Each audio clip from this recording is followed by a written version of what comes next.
rig and a barbell, things that all gyms have. Easier. And, well, yeah, I mean, easier. And layout, yeah. Easier. But yeah, I thought that they did. I thought it was fun. I mean, I'm with Tommy. I missed the old 5-week open because I just like more opportunities to compete. And I always felt after week 3, I'm like, all right, I'm in the groove now. Here we go.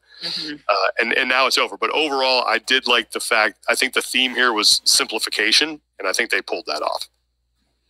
Yeah, keeping in mind that it seemed, and we talked about this on Death By this past week, but without CrossFit openly saying that the Open this year, the North Star for them was the best experience for affiliates, I think they hit the nail on the head with that, with accessibility, ensuring that athletes felt like they could do these movements without the risk of no reps, really. I'm trying to think of the movements, and it was very cut and dry. I say with the exception of like thrusters getting below parallel, but it was very obvious if you had a rep or not, which is also, I mean, these are people in the community that are judging each other who don't have a lot of experience. So I think just for like easeability for a class structure, these were really good. You could run multiple people in heats. So when it comes to the community and putting the affiliate first for the Open, I think they hit the nail on the head.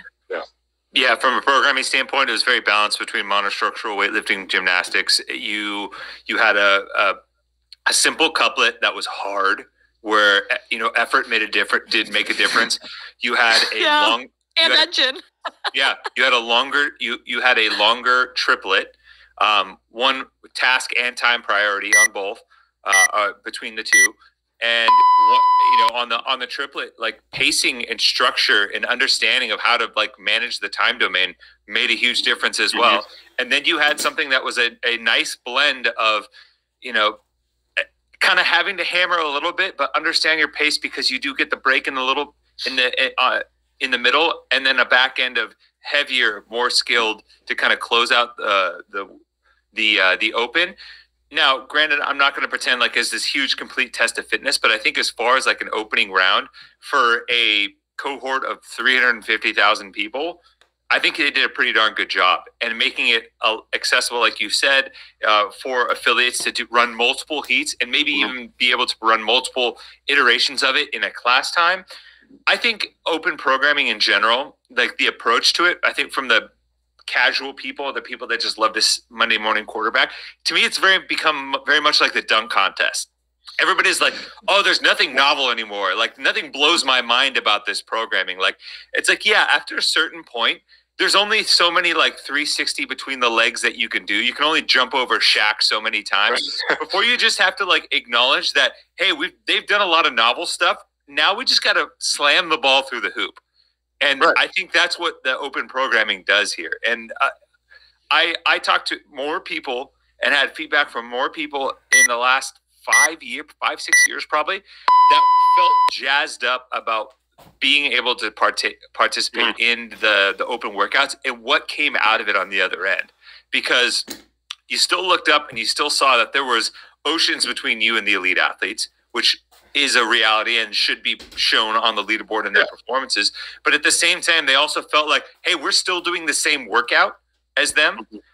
I'm still putting in a same level of effort. My capacity is different, and I'm still taking something different away from it for me relative to my skill. And a lot of people forget that was what the Open is about. On top of being that stepping stone towards finding the fittest, which I think we've still made that step forward.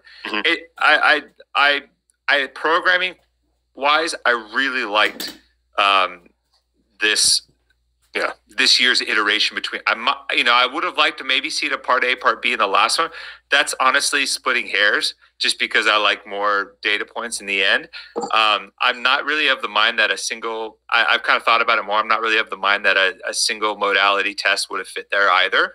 But I just know that Gen Pop likes to test their lifts under competition, so they can maybe hit a PR. But I talked to plenty of people that got their first chest to bar, their first bar muscle up, that strung double unders together for the first time.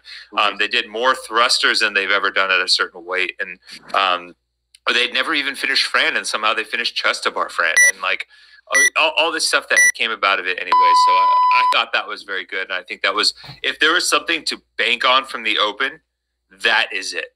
Yeah, that is the thing you hang your hat on. I mean, there weren't. Go ahead, Rutland. No, and just another note, I also think that looking at it through the lens of 25% move on to the next stage, sure. that makes me okay with the programming. If you were only taking 10% to now move to the next stage, I would have very different feelings on the programming. Yeah. I agree with you. I think, and we're efforting getting Adrian Bosman on to talk about that very thing. It's like once you're taking 25%, there's a lot of cans you can kick down the road to test. And I think then to me, what the goal is accessibility. Let's make this as fun as for as many people as we possibly can.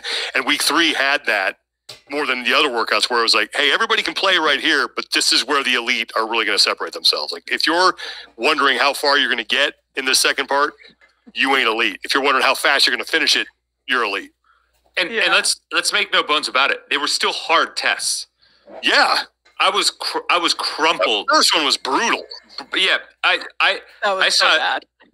Now Sean's not much for hip hop dancing, but I know he got a little stanky leg there on that